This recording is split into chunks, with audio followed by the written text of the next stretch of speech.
Исәнмесез, эфирда яңалыклар чыгарылышы, студияда Лилия Гатина, алга таба кайбер темалар турында кыскача. Судагы беренче гадәттән тыш хәл Тукай районының Комсомолец бистәсендә 7 яшьлек кыз батып үлә. Башка суык булмаячак, тыл хезмәтчәне фатирында ремонт ясадылар. 7 яшьлек кыз батып үлә. Кичә Тукай районының Комсомолец бистәсендә фаҗига булды. Диспетчер пультына гадәттән тыш хәл турында хәбәр 19 сәгать 55 минутта килгән. Бу быел республика сулыкларында беренче гадәттән тыш хәл. Бәхетсезлек очрагының беренче нечкәлекләре турында алдагы материалда.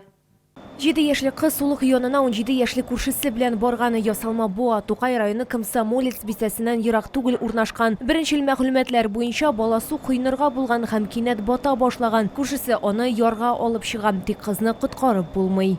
Но девочки уже нет живых. Хотя пытались, очевидцы пытались искусственное дыхание делать, медработники пытались, так что не смогли спасти. Хотелось бы предупредить, просить родителей, чтобы посмотрели за детьми, присматривали, особое внимание. Шәһәрнең иске өлешендәге яр буенда бүген ялда итүчеләр күп. Аларның кайберләре коену сезонын ачкан. Алар әйтүенчә, быел сезон гадәттәгедән күпкә иртәрәк башланган. Чаллар су инде җылынды дип белдерә. Я уже 2 недели тому назад купалась. Погода теплая. Поэтому, наверное, пошла. А так, я бы не сказала, что вода холодная нынче. Обычно некоторый год и в июне бывает ледяная вода. Кто не умеет плавать, пусть не плавает. С жилетом пусть купается. А я всегда плаваю. Сегодня вышли, жара 23 градуса, и смотрим, и дети там и на фонтанах купаются, и здесь вот, на набережной купаются. Мы купальный сезон не открываем, здесь вообще не купаемся, только загораем. Дәүләт инспекторлары өлкәннәрдән балаларны күзәтүләрен, спиртлы эчемлекләр кулланмауларын һәм сулыкларда куркынычсызлык чараларын үтәүләрен сорыйлар һәм әлбәттә су коену сезонының рәсми башлануын көтәргә өндиләр. Лилия Гатина, Эльмира Гайнетдинова, Сергей Вильданов, яңалыклар. Әгәр сезне дә борчый торган проблемагыз яисә шатлыклы хәбәрегез булса, хәбәрләрегезне WhatsApp ашада юллый аласыз. Фото һәм видеоларыгызны 8-939-311-31-31 номеры буенча көтеп калабыз. Башка суык булмаячак, тыл хезмәтчәне фатирында иске агач тәрәзәләрне яңаларга алыштырдылар. Осталар бу эшне 2 атна эчендә башкарды. Хәзер фатирда якты һәм салкын өрми. Йорттагы яңартуларны безнең төшерү төркеме дә бәяләде. Гөлсина Карамова 89 яшьлек тыл хезмәтчәне үз фатирында ялгызы яши.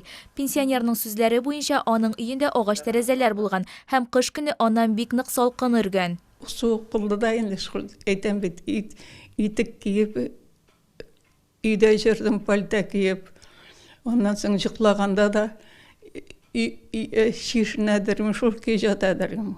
Күп еллар дәвамында фатирда даими җил өрүдән интегүче пенсионерның проблемасы аның Комсомол районы вәкилләренә мөрәҗәгать итүеннән соң хәл ителә. До 9 мая, конечно, мы установить окна не смогли, потому что Гульсина Карамовна была на лечении в госпитале для ветеранов, мы ее там поздравили. А после того, как она выписалась с госпиталя, мы ей в течение 2 недель окна все в квартире заменили. Комсомол районы вәкилләре ремонтның сыйфатын бәяләделәр, ветеранга сәламәтлек теләделәр һәм кечкенә бүләк тә тапшырдылар. С пустыми руками, как говорится, к вам уж не придем, это вам одеялка, чтобы вы Большое спасибо вам, дай Бог вам здоровья, всем и желаю. Моннан тыш балконда да тәрәзәләрне алыштыру планлаштырыла. Шулай ук бүгенге көндә йортларны капиталь ремонтлау программасы буенча Зәп бистәсенең 18-27 йортында фасадны җылыту бара. Айзилә Шәймөхәммәтова, Ленар Султанов, яңалыклар. Укучылар арасында президент спорт уеннарының төбәк этабы финалы Чаллыда старт алды. Берничә көнгә исәпләнгән ярышлар программасында 4 спорт түрі бар. Толырак калдагы материалда.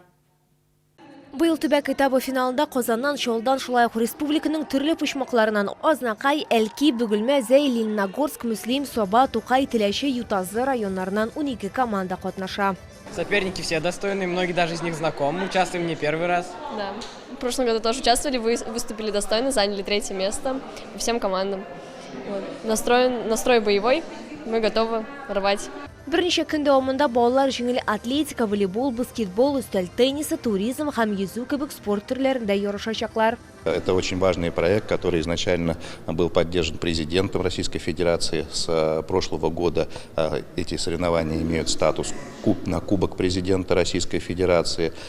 Также победители всероссийского этапа получают гранты 1,5 миллиона рублей на развитие своей инфраструктуры школьной и поддержку тренеров-преподавателей, которые привели команду к высокому уровню. Шараның төп максаты балаларда спортка мәхәббәт тәрбияләү. Критерии оценивана сумма занятых мест в каждом виде среди мальчиков и среди девочек. Эти места суммируются. То есть чем больше у команды будет первых, вторых, третьих мест, тем будет она выше в общекомандном зачете. Җиңүчеләр быел сентябрьдә балалар үзәкләрендә узачак бөтен Россия финалына барачак. Лилия Гатина, Кирилл Хабзей, яңалыклар.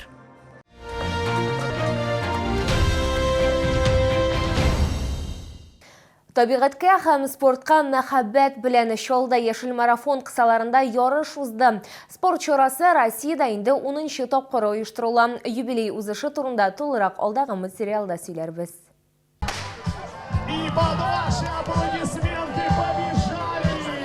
Саклык банкы янында яшел марафон стартын яшь йөгерүчеләр ачты. Аларга 420 метрны үтәргә кирәк иде. Өлкән катнашучыларга 4,2 яки 10 километр дистанцияны сайларга тәкъдим иттеләр. Яшел марафонда катнашу өчен барлыгы 1700-дән артык кеше килде. С этой весны начал заниматься именно усердно спортом. То есть пока что 3 километра мой потолок. Вот хочу сегодня попробовать выйти за этот, потому что соревнования — это адреналин. Когда много участников, ты все равно как бы себя выжимаешь по полной. Волнений нет. Есть полная уверенность, что все пробегут хорошо, с хорошим результатом, получат хорошее удовольствие. Ләкин яшел марафон йөгерү генә түгел, шараның максаты экология проблемаларына игътибар җәлеп итү. Зеленый марафон Сбербанка – это получается такая комплексное мероприятие, потому что это и спорт, и семейный отдых, семейный досуг, и в том числе помощь природе, то есть экологические какие-то акции, социальные акции. Очень хорошая традиция, всегда самая лучшая память о любом мероприятии. Посадка дерева, потому что мероприятие прошло, остается, может быть, где-то там фотографии, эмоции, а деревья живут очень-очень долго.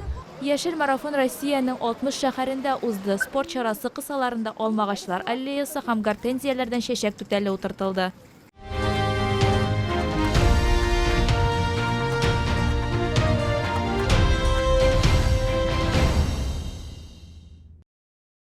Бу сезгә җиткерәсе соңгы мәгълүматыбыз иде. Мин Лилия Гатина, сезнең белән сау булашам, исән имин булыгыз.